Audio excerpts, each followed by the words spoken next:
AMA Toyota Motocross Championship presented by FMF goes a mile high here for the Toyota Trucks ThunderValley National out here in the Denver area. Hello and welcome everyone to Lakewood, Colorado. As we move into the second half of the season, I'm Brian Drever along with David Pingree in the booth, Aaron Bates down on the racetrack, and fans have come from all over the place to enjoy motocross racing here in Colorado. Beautiful scenic area, a little hot out on the west coast, not too bad here. I'll tell you what, this is one of the best settings for a national. The track's completely on the side of a hill, great for spectating. It looks like such a blast to ride. The first thing when I saw it, I just wanted to get on a bike and get out there. You got so many cool things around here, the Red Rocks Amphitheater, the mountains right here, Vail, all these great ski resorts, and right at the base of those mountains here we are with an amazing national track. And Ricky Carmichael, the man who has dominated the series, but we welcome back James Bubba Stewart, is going to make another appearance here in Toyota Motocross. Starting off the season on the right foot, James Stewart has had a roller coaster season from that point on with a lot of ups, but yet a lot of downs. And devoted to his fans, the promoters, and his team, he's wanting to make a comeback here this weekend, making your debut. James, obviously the championship is out of reach at this point. Why the decision to come back here at Lakewood? I just wanted to come out for these guys, and they pay money to come see us race, and, my team and, everybody, I just, if I can ride, I just want to come out here and ride and just give them a good show, and that's what I'm here for this weekend. You got a lot of fans cheering you on, devoted fans at that. Good luck to you today. Keep it on two wheels. Thank you. Always good to see James back. As we take a look at the standings here, the AMA Motocross title is pretty much Ricky Carmichael's to lose at this point. Chad Reed in second position, James back in eighth. I think I saw a guy actually handing posters out for James. Here's Ernesto Fonseca. We welcome him making an appearance at the Motocross Tour. I'm doing awesome. I'm glad to be out here at the track, and can't thank everybody enough, for what they've done for me. I mean, it's been amazing. We've gotten, a lot of support from everyone, people, regular fans, people around the sport. Tony, my agent, has been amazing. My wife too. I mean, it's been great. After the injury and the accident, I really, it's hard to believe how many people know you and care about you. Well, it's always great to see Ernie out, and as Ricky Carmichael takes some practice laps here, Ernie Fonseca will be right on hand. James Bubba Stewart seems to come back with the same speed that he left with, almost as if nothing ever happened.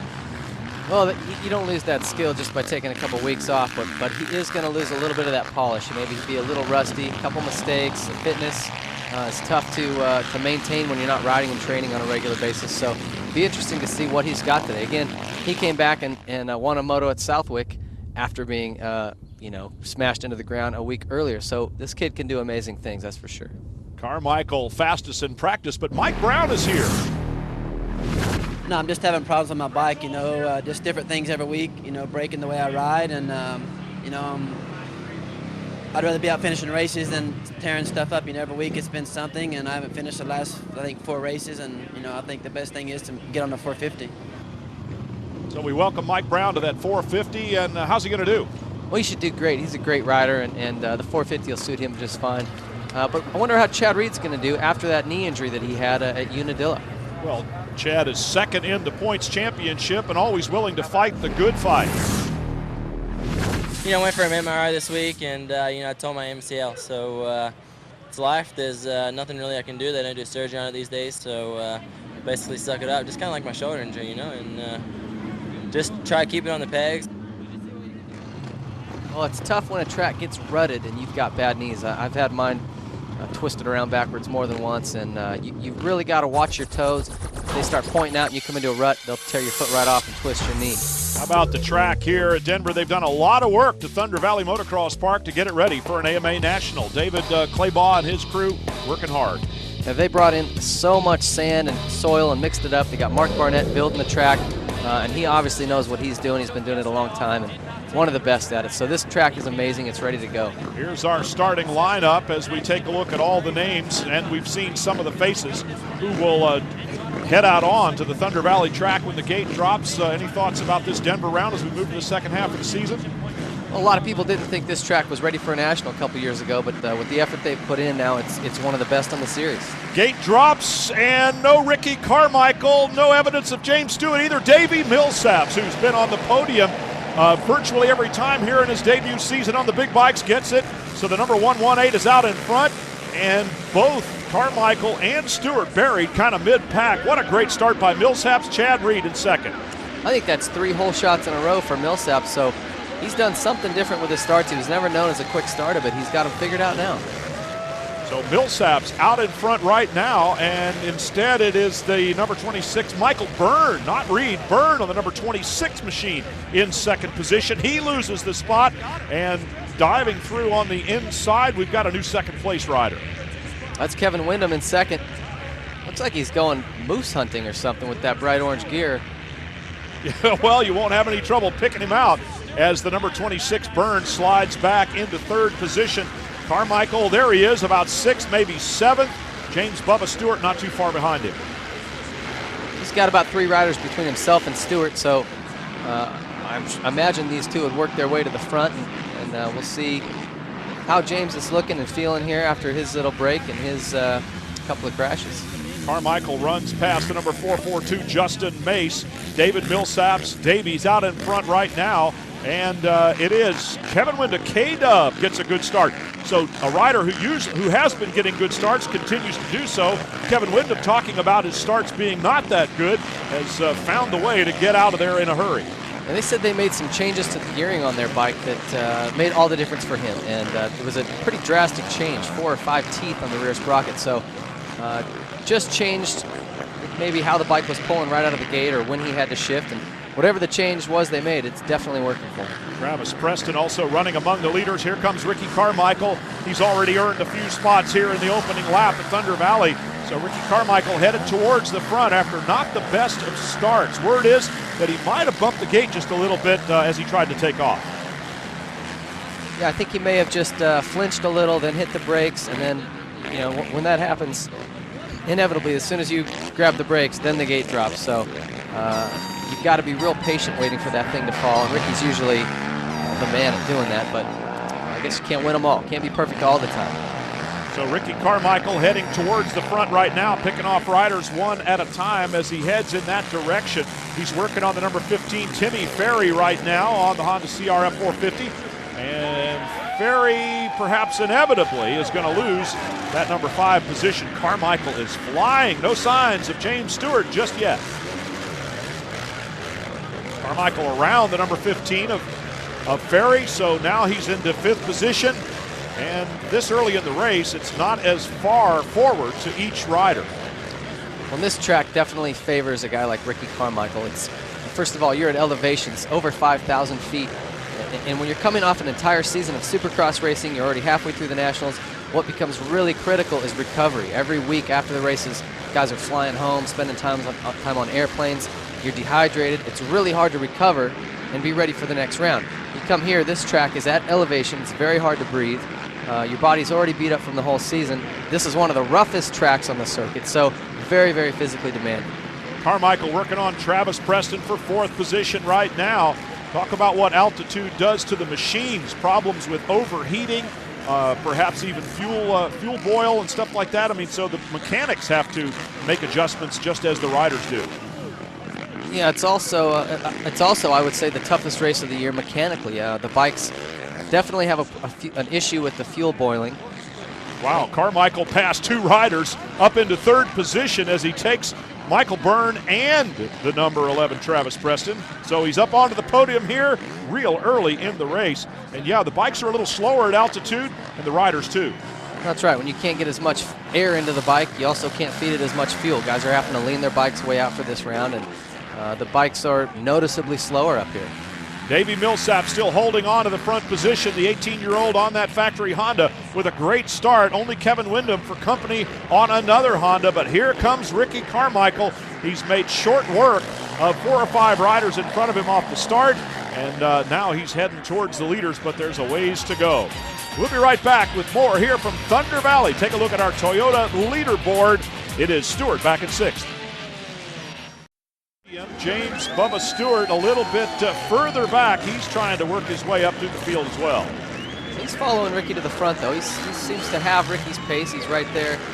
Be interesting to see, though, how long he can last. He hasn't been able to ride and train and do the things that he's used to doing on a regular basis to keep him in shape. He's heading up towards Timmy Ferry right now, and also to Michael Byrne. He's got Ferry. Here's Byrne. Byrne just in front of him. Ricky Carmichael showing great speed to get to the front. And let's see if James Stewart can get up there to challenge. Along with Carmichael, it's always fun to watch those two battle no matter what position it is. I think I just saw James make a pass on Tim Ferry while he was pulling a tear off, going around a turn. I don't know how many people can actually pull that off. Well, you can count them on one hand and probably have fingers left over. You could chop half your fingers off and still count them on one hand, I think. Here comes James Stewart on the number 26, Michael Byrne, fellow Kawasaki rider. Stewart around the outside, tries to drive back in and get a run at him. Way around the outside, carrying speed up the hill. James Stewart, fitness not a problem early in the race, but you're saying it might be later? Yeah, definitely. One of the big things you got to do as he makes a pass on Byrne here, works his way up. One of the key things about racing is being able to breathe, take deep breaths, keep your heart rate down. And what's going to happen to these guys up here at altitude, as we see Justin Buckaloo punched over. Yeah, well, not feeling the best as he sits there in the dirt right now. Probably took a long, hard hit, and his air went somewhere else. Davey Millsap still your leader, riding flawlessly up front. Kevin Windham can't do anything with him, at least not yet. Millsap's looking good. Well, these guys get 15, 20 minutes into the moto, and they're starting to get a little tired. They'll go to take deep breaths to sort of try to recover and just reset themselves, and the oxygen just isn't there. They're not getting enough air as what they're used to getting, so that'll definitely affect these guys later on. Oh, problems for Timmy Ferry as well. Stalled the bike, and we know how hard they are to get started again. He does get it running and up and going, but once those bikes get hot and stalled, it seems as though it takes a few kicks, if not more, to get them going again. Millsaps, then Windham. Still the order, 1-2. Ricky Carmichael getting into third position rather quickly, and now he's not far behind Windham, who's second. I think this is the longest Millsaps has led a moto, too, so this has got to be good for his confidence. I'm sure he can see Ricky coming, but I don't think he's got any ideas that he's going to beat Ricky right now just yet. But the longer he can lead and the more comfortable he can get running up front, that's going to pay off for him down the road when he is a threat and a contender to win this class. Well, to resist the urge to succumb to the pressure, the longer he can do that, and the longer you can do that, the better off you are. But here comes Ricky Carmichael, just relentless in his pursuit of the leaders. He's got Kevin Windham in his sights right now. Let's see how long K-Dub can hold off the number 4 Makita Suzuki. You watch these guys, I mean, there's not any point on this track where their suspension isn't moving. This track's so rough, it's constantly going uphill or downhill, and some of this elevation, it's hard to get a feel for it on television, but this is on the side of a hill. Everything is either uphill, downhill, or off camber, or running across the hill. So this track doesn't give you any chance to rest. I mean, you can see all the bumps all the way around the turn, so tough track. Kevin Windham holding off Carmichael in a turn or a section that he favors and was able to make passes in before. Now they're kind of in a one-line part of the racetrack. Carmichael's going to have to be patient here, look for an opportunity. Doesn't want to cross wheels with Windham and run a chance of running into him. Flattens that one out nice, gets the drive, gets the wheels down on the ground, and makes the pass on Kevin Windham for second. Textbook and beautiful. Heading towards Millsaps now and gaining on him rapidly, using some patient moves to get around Kevin Windham now. He can study the number 118 Honda in front of him. Carmichael's the best at being prepared. He'll study tapes from last year and say, all right, what was this track like? It had deep ruts, it had this, it had that. He'll go find a practice track that's got that and work on that stuff specifically to be ready for every weekend. And they say luck favors the prepared, and it's definitely Ricky. Although, I'd like to tell you that's a timeless Nietzsche quote that I've committed to memory. I think I actually got that from The Incredibles, the animated film. That's embarrassing. Davey Millsap still holding on to the front position. Ricky Carmichael trying to patiently get up there to the young 18-year-old Millsaps. Here's that corner where we've seen him have some success, but still no move on Millsaps. Millsaps doing a great job of holding him off, and Carmichael has to be patient. Can't work that bike too hard, nor himself. The altitude will magnify any impatience you might have. Well, you start over-revving these bikes, and they don't like that to begin with. They're very low RPM bikes. You want to short shift them and keep the RPMs down, use the torque. But the more you rev them, the hotter they'll get, and the quicker that fuel will boil. Because even though they use a high-temperature tape underneath the tank and the big radiators, vented front number plates to try to get more airflow through there, the carburetor is still sitting just on top of the cases and just behind the cylinder and head. So there's a lot of heat coming by there. And like we said, if you start to boil your fuel, your bike will just start running terrible and then stop running altogether. Here's that section where Carmichael is so good. He gets up alongside Millsaps on the inside. He's so good at getting the wheels on the ground. He's able to drive off the corners a little quicker, and just like that, Ricky Carmichael is in the lead. Davey Millsaps now probably affected somewhat by the quick and rather ruthless pass. Although there was no contact, Carmichael didn't hesitate to go around. Goes for the tear-off. Maybe doesn't have one. He's wiping his face in the air. He's actually got roll-offs on, which is a surprise to me. I don't know if he's had some troubles with running out of tear-offs. We saw him at Sacramento. It was a little bit muddy. He had to pull his goggles off, so maybe he's just trying to avoid that. But he actually pulled the roll-off string a few times and then took his hand and wiped above and below it to try to get a clear vision across his whole goggles. And here we get our first look at Chad Reed, who's battling for fifth with Michael Byrne. Well, Reed having some trouble in the field coming up, takes the spot. Now Chad Reed on the number 22, second in the championships, fifth on the track. And with that, we'll take a short commercial break here. The order is set. There's our Toyota leaderboard, and Stewart is fourth. Ricky Carmichael. Well, they say a basic premise of racing is that the most important turn on the track is the one before the longest straightaway. Also applies to a turn before a hill, and particularly when it's sandy dirt where you can't get a lot of acceleration. Here you see a tight right-handed rut Ricky Carmichael's going through, very sandy and uphill coming out of that corner. So the more momentum you can carry through the turn, the better off you're going to be. Now, you don't want to fly in too fast. You can see Ricky Carmichael very patient, make sure he's in the rut, and then starts accelerating. He carries momentum out of the turn and up the hill and uses that acceleration to carry him to the top of the hill quicker rather than trying to accelerate in the sand. Well, Ricky Carmichael seems to have learned a little something from our riding tip, because he's done everything exactly right here at Thunder Valley again. He's in the lead, and now we're watching a little bit deeper in the field. Battle for third position now as James Stewart is up behind Kevin Windham. Ahead of him, it's Millsaps and Carmichael. I like that lineup both of those guys are using. It looks like they're jumping over the corner marker, but they're landing just right on the edge of it. Stewart still trying to find a way around the number 14 Honda. He's around the outside. Can he hold on to it? Left-hander, he's going to have position, and he's very close to Millsaps just like that. One Honda down, one to go.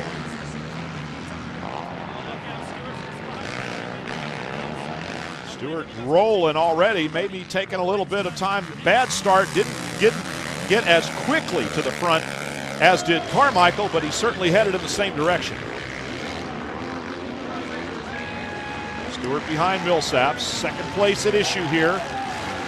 Millsaps held off Carmichael for quite a while. How long can he hold off James Stewart? So far, so good. Stewart pulls up alongside, gets the wheels on the ground, in position in the rut. Millsaps crosses back behind him, but Stewart's too much drive. Hey, same turn he passed Timmy Ferry earlier. He passes Millsaps, pulls the tear off again while he's turning on the gas. Now the question is, does James Stewart have enough speed to catch Ricky Carmichael or even challenge for the lead? Millsaps not giving up, tries to cross back inside, but Stewart holds the spot. You know, everyone in Stewart's camp was saying he's not particularly coming here with a winning mindset. He wants to come out and try to work himself back into the pace, help continue to develop that Kawasaki 450 that he's on, and he realizes he's out of the championship chase. He doesn't want to come and have another crash and another bad weekend. So I think for him at this point, he just wants to be consistent, put in a good solid ride, and continue to work throughout the rest of the season to improve himself and the bike. Millsaps not giving up on James Stewart, and while he might have earned a measure of confidence from leading this race longer than any he has before, he's probably also got to be feeling pretty good about taking it to Stewart in traffic the way he's doing. James has had to come up from the back, so he's had to ride maybe a little bit harder than Davey has, but 31. Jason Thomas out of Florida going a lap down to the leader and now to the battle for second. He's doing a pretty good job too. Look how deep that rut is right there. Those guys are having to lift their leg all the way up by the handlebars to not hang it up in that rut. And Jeff Gibson out of Ohio on a Honda also having problems there holding off the leaders, trying to find a way to let him get by. Chad Reed has stalled the bike, so the number 22, second in the championship, parked in the middle of the course. Kick, kick, kick. Carmichael looking good out front. And Reed having a frustrating day here. Goes for a tear-off just to get a few seconds rest. Final lap for Ricky Carmichael, and it looks like another moto win. Ricky's amazing. Like I said, this is his kind of track. And, he's got Barnett building all of his tracks at home, so maybe there's some similarities in the way they prep it and the different things that Barnett does to really make the track difficult. Ricky Carmichael having one last look back to see if anybody's really there, and the answer is nobody in sight. Chad Reed is really going to have a problem. This helps Carmichael in the championship. James Stewart coming in behind. Ricky Carmichael enjoying some refreshment after a hot moto here at altitude as we take a look at our Suzuki Moto results. Carmichael, Stewart, 1-2. That doesn't begin to tell the story. Davey Millsaps in third position as we look at the remainder of the results. Let's hear from our winners first, Millsaps. Well, I don't know as though I ever expected to see the day where Davey Millsaps once again takes a whole shot on an uphill start. Davey, you've been practicing your starts, obviously. How are you able to master them? I don't know, man. I go home every weekend and practice starts with Brian and Martine, and, you know, I come out here and get after it. Our Racer X hole shot goes to the man who got after it. Millsaps on the number 118 gets the measure of the field, crosses the line, and earns that bonus. Stayed out in front for a while, too, didn't he? Well, not yet 100%, but it doesn't seem to matter when you're a warrior like this one. James, once again, giving it your all out there. You've had a pretty rough day today. You said you weren't feeling it this afternoon, but you're out here for your fans. Yeah, you know, man, I haven't rode since, you know, Sunday morning of last week, so it was a little tough for me being up at altitude, and it was cool. You know, the fans are great out here, and all I can do is my best. You're not at 100%. Where would you say you are at?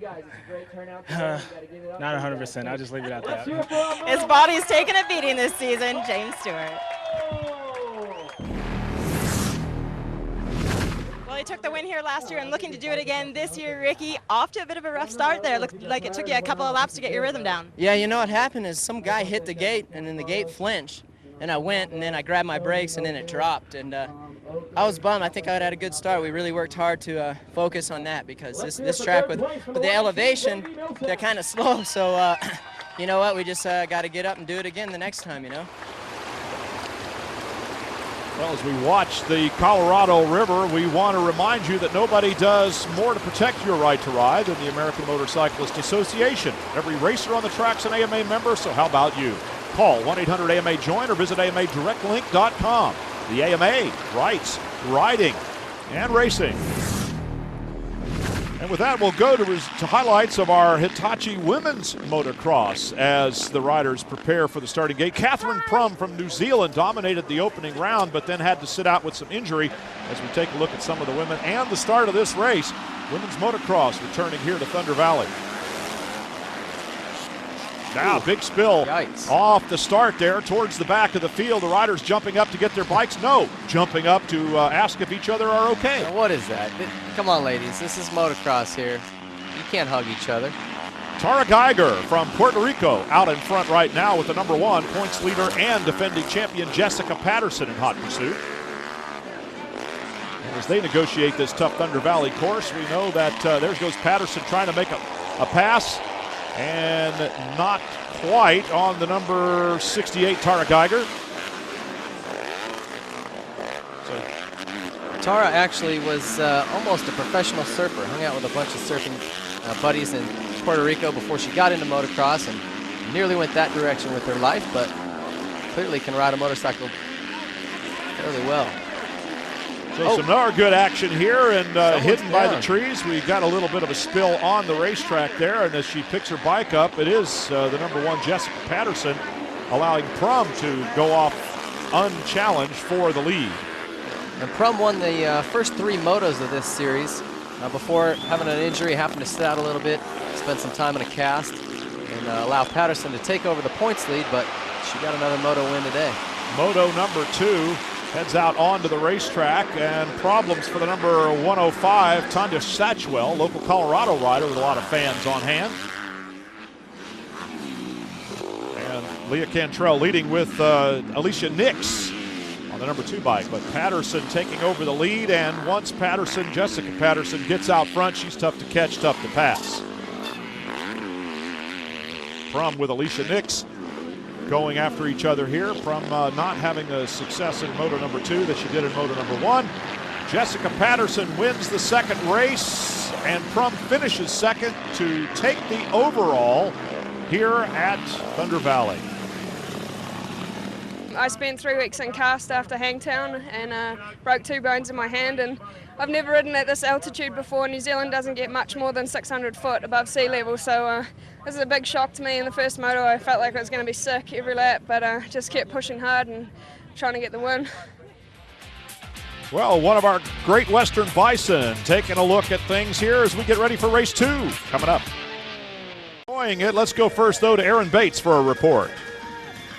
When you come to the Mile High City, there's one major factor that you better keep in mind, the altitude. When I asked the mechanics earlier this afternoon, they said this place is a mechanic's nightmare. Not only do they have to deal with issues such as jetting, but a lot of guys are dealing with bubbling fuel. One of those guys happened to be Mike Brown, who's in the 450 class this weekend, wasn't expected to be here, but made his return, pulled off bubbling fuel, not the way he wanted to come back.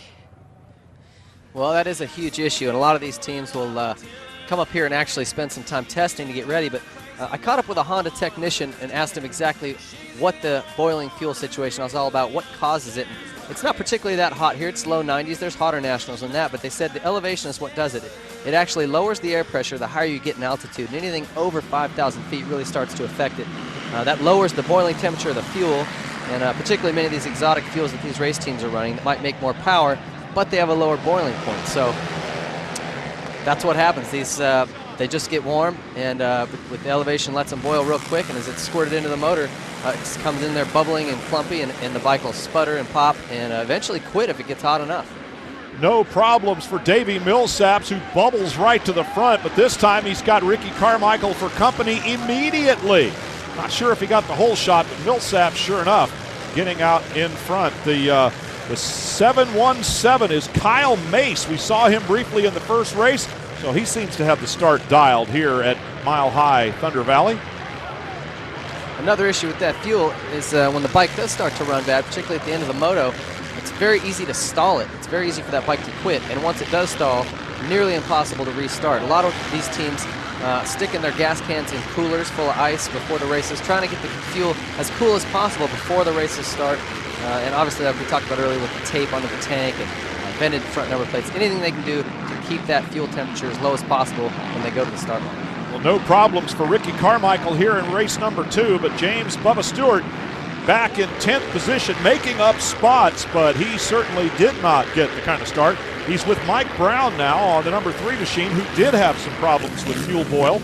And Stewart has got a long way to go if he's going to race with Ricky Carmichael here in moto number 2. He's definitely got his work cut out for him. He's got Wyndham in front of him. A lot of times it's easier to follow a guy that's going your pace. He'll cut the way through the guys in front of you, and you just kind of suck right into his draft and follow him through. So Carmichael, then Millsaps, then Chad Reed. The 26 is burned. Everybody lined up one after the other. And way over here on a different racetrack altogether goes James Stewart, looking for new lines and fresh ways to get around. James has always been creative. You see off that jump, he glances over, just keeping an eye on who's out front, how far back he is, and just how hard he needs to ride to get up to those guys and be in contention for the race, win, or wherever he wants to be. It's Daniel Sani on the number 86 machine out of California, Honda CR 450. That's on the number 86. Stewart's got him lined up and in the gun sights, but Sani holding him off for the time being as they get into this very deeply rutted part of the racetrack. Sani had some trouble in the first moto, but this kid is actually was a highly touted amateur. He came in with Ryan Villapoto, Michael LaPaglia, guys like that who were really expected to do well. And he's a little quiet, but he's actually shown a lot of signs of brilliance here lately, and could be a win contender here down the road. So Millsaps trying to hold off Reed. Reed second in the championship. His problem in Moto number 1 turned out to be not boiling fuel, but a lack thereof, out of gas. I wonder if he rolled his eyes when he got back to the pits and found out he'd been kicking that thing for 20 minutes and there was no fuel in it. Has to be a tough way to end a race, as Millsap's holding off Reed for the time being. Reed's got to do everything he can to stay even remotely close in second in the championship, and of course he's not really that close even as we speak. But he's awful close to Millsap's, working his way around the outside, trying to drive it up the hill here. Millsap's, again, very impressed with this young Honda rider in his first year on the big bikes.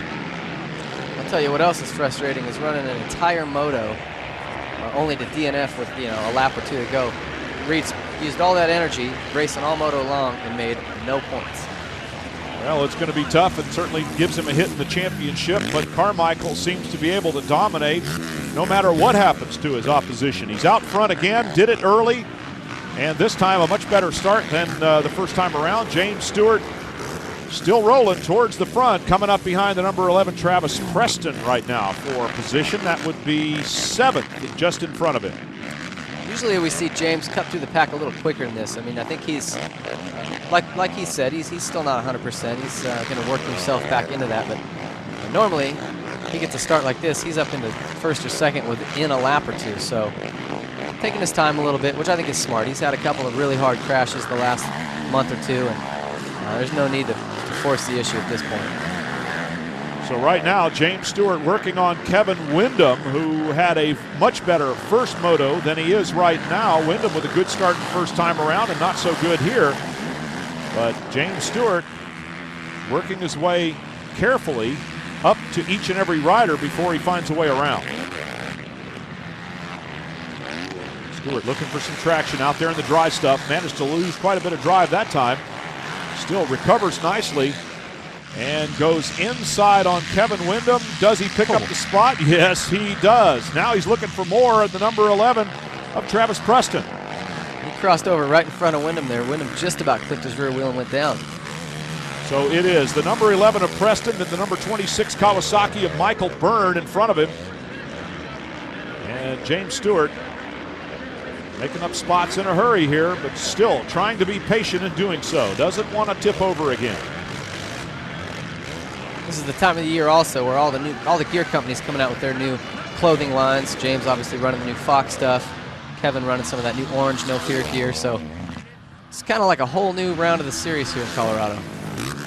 James Stewart's mechanic looking on here as they come up behind the number 26. Mike Byrne also on a Kawasaki. So Stewart with the red gear and the green bike. Byrne on a Kawasaki with blue gear. Kind of a mixed bag here as they even change outfits, if you want to call it that, between motos. He rode right around the outside of Byrne in that turn. Never even put his foot down. It's the kind of stuff that makes this guy the next big thing. Our Toyota leaderboard. Carmichael's out front. Continues here watching James Stewart up to 5th as we went to commercial break. And the gaps are a little larger in front of him right now. He is getting close to Timmy Ferry on the number 15 machine. Ferry running in 4th spot. So Stewart heading towards the podium right now, but whether there are enough laps remaining and enough time to get there remains to be seen. We talk about this every weekend, but this is really where fitness is going to really start to affect these guys. Late in the second moto, track is absolutely beat up, rutted, rough. And now here you're at elevation like we talked about, you're late in the season. The guys that are fit, prepared, fully recovered coming into the weekend, those are the guys that are going to shine, as we appropriately cut to Ricky Carmichael, who is checked out. Shining like no other, Ricky Carmichael. Chad Reed on the number 22 machine up behind Davey Millsap, still battling for second position behind Carmichael some distance as they go through the mechanics area. Always love to watch the mechanics. They get so animated over there because what can they do besides stand there and cheer? No, at this point they've done all their work. That's about all they can do is wave a rag and scribble some stuff down on a pit board that a lot of times you can't read. Chad Reed in 3rd spot. Millsap's holding on for another podium position here. Very consistent through the course of the season. And Hold those pit boards out there just a little long. Reed has to duck under. Was that his own pit board he had to duck under? It was his own, but Millsap's mechanic had his out there, so I don't think his mechanic could see how close Chad was getting, and I don't think Chad saw his pit board behind Davies until he just about smacked it with his visor. So Reed still trying to work on 18-year-old Davey Millsaps on the 118 Honda. You have the Suzuki of Carmichael up front, the Honda of Millsap second, the Yamaha of Reed third. One thing we can assure you of is there's great parity among the manufacturers in motocross racing. Now, there was an issue earlier where a mechanic hit a rider with a pit board and was fined for it. I wonder what happens if you hit your own rider. I wonder if that's legal. Mike Brown back in 9th position, not sure if he's still having a fuel problem or just adjusting to the bigger bike, making the switch to the motocross class for the rest of the season out of the lights division. Well, Brownie's got good speed. I think it just may take him a week or two to adjust to the big bike. They're going to have to fine-tune that thing. And these other guys have had all year to get their bikes working right, handling right, gearing set up, things like that. So Brownie's got a few bugs he's going to have to work out, but shoot, this may work out even better for him than riding the lights bike. A top 10 finish with all the circumstances here, altitude and a very, very tough track. Brownie could take a measure of satisfaction in that. Here's Daniel Sani, who's behind him in 10th. This is an impressive ride for Sani. He was we talked about a big amateur rider coming in, but then was kind of went quiet. Didn't hear a whole lot about him, and here he is running top 10 at a national in the motocross class. It's no small accomplishment. So his sponsors, this guy's got to be real happy, and this has to be a big boost of confidence for him. Daniel Sani on the Unbound Energy Honda CRF 450, also an 18-year-old, as is our current second place man, Davey Millsaps, similarly on a Honda. So watching Sani here, carrying some nice lines around the track. Nobody really to race with at the moment. He's put those behind him, far behind.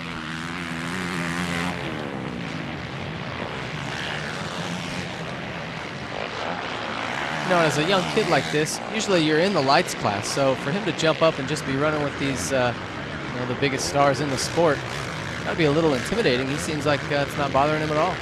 Ricky Carmichael looking smooth in spite of the very rough and rutted up track. This Thunder Valley motocross course has gotten pretty well used here by the time moto number 2 for the big bikes comes along. You get to a track like this that's constantly up, down, ruts, braking bumps, and chop everywhere. Your suspension setup is critical. I know Ricky finally made a breakthrough at Redbud with his chassis and suspension setup that he's really happy with. That'll really pay dividends for him here at a track like this today. Only a few lap riders for company. Carmichael on his way to Honda, the company that defines performance in motorcycles, ATVs, personal watercraft, and scooters. James Stewart heading for the podium once again here on the comeback trail. He's got Kevin Wyndham behind him. A little bit of a bobble there, but no major drama. That could have got ugly in a hurry. And Wyndham back inside on Stewart. These two battling for third place. Final spot on the podium. Lappers getting out of the way for fourth place, sorry. And Wyndham, Stewart. And up in front of them, it's Millsaps and Reed behind Ricky Carmichael. That's the podium right now. You see James sitting a lot more back there a couple turns ago. It's almost, he looks exhausted. He looks to me like his arms are loose. Doesn't even have a real good grip on the bars, but he's just riding with heart at this point, trying to get that,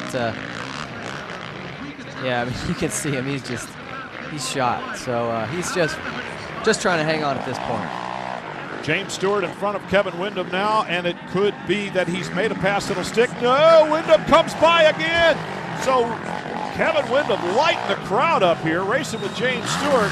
And I would have to say you're probably right. Stewart with nothing to answer with that now, as he's going to have to, well, he's fallen quite a ways back and maybe has waved the white flag, even though the real white flag has not quite waved yet. Yeah, he's fried. I've felt like that a time or two. I'll tell you what, it's ugly. You just want to pull into the pit so bad. It is the last lap for Ricky Carmichael as he continues pretty much unchallenged here since getting the lead early in the race.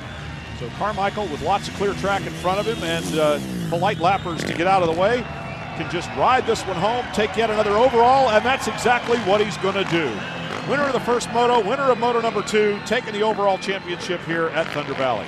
And this cat would just keep going if his gas tank was bigger. He doesn't seem to even get tired. But for Stewart, even though he did kind of bonk there at the end, I think this is a good race for him. He needs to just finish motos at this point.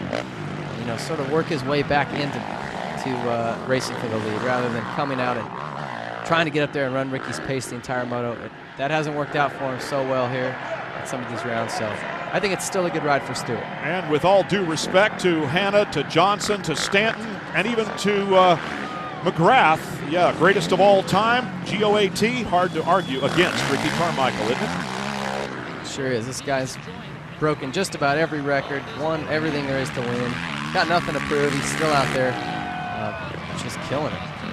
Riding as hard as he can each and every lap of every moto, and apparently does not get tired of winning. So Ricky Carmichael earning yet another victory, and this time at Thunder Valley in front of a nice crowd here in the Colorado Mountains. Let's take a look at our Suzuki Moto results. Carmichael, Millsaps, and Reed will stand on the podium. Mike Brown up in 9th, that's good. You got Daniel Sani in 11th, great ride for him as well. Lost a spot there in the last couple of laps. As we take a look at all the results, Carmichael starting the celebration here at Thunder Valley. I saw Nick Wade dropped all the way back to 18th in the results there.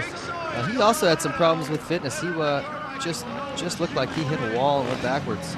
Carmichael taking a little bit of extra time to thank the fans here as we look at our overall results. Carmichael, of course, running a limited schedule. Perhaps Thunder Valley is not on that. So Millsaps second, James Stewart third overall. Let's hear first from Millsaps. Well, making a hard charge here at Lakewood, Davey, you had it going on today. What was the difference? I don't know, I got a good start again, almost got the whole shot, but Cowie guy got it from me, and I just rode my own race, and I knew Reedy was back there because I could see Wyndham and Stewart, and I rode my own race, and he has a hurt knee, so I can't really do anything about that. Our Racer X hole shot goes to the number 717, Kyle Mace. Watch the green bike, blue uniform, just barely, maybe by a wheel, ahead of Millsaps at the white line. It's always impressive when a privateer pulls a whole shot and give him the money. Well, as Ricky Carmichael makes it 5 consecutive overall wins. Ricky hard charging once again, but you and Davey were going for a pretty good battle there for a little bit. Yeah, we were. Davey's been riding good. I got to give it up to him. He surprised me for sure this year, and good to see he's doing good and making it fun, getting some other guys up there. And today was a good day for me. Made up some good points, and a really important day. Really happy with the way it turned out. Speaking of important days, I noticed today as you went over the finish line the last 2 laps, you're pointing to our man, Ernesto Fonseca, sitting up there cheering you guys on the top of the AMA rig. What was that for? He's just a great friend. Me and Ernie go a long ways back, living with me and giving him heck and teaching him all the right things to say, not the wrong things to say when he couldn't even speak a lick of English. And what a better place to dedicate a win, man. It's awesome. He's been here for a while, like 5 months now. And I think he gets to go home. So Ernie, it's great to see you, and he's going to be around a long time. Well, as we take a look at some images here from our National at Thunder Valley, any thoughts as we are now well into the second half of the season? Well, Carmichael's definitely taking control of this series with Reed dropping a moto early in the day. The points lead for Ricky just keeps growing, but still fun to come out and watch him ride. He's just amazing to watch. Well, get on your motorcycle and head for Washougal. That's the next round. We will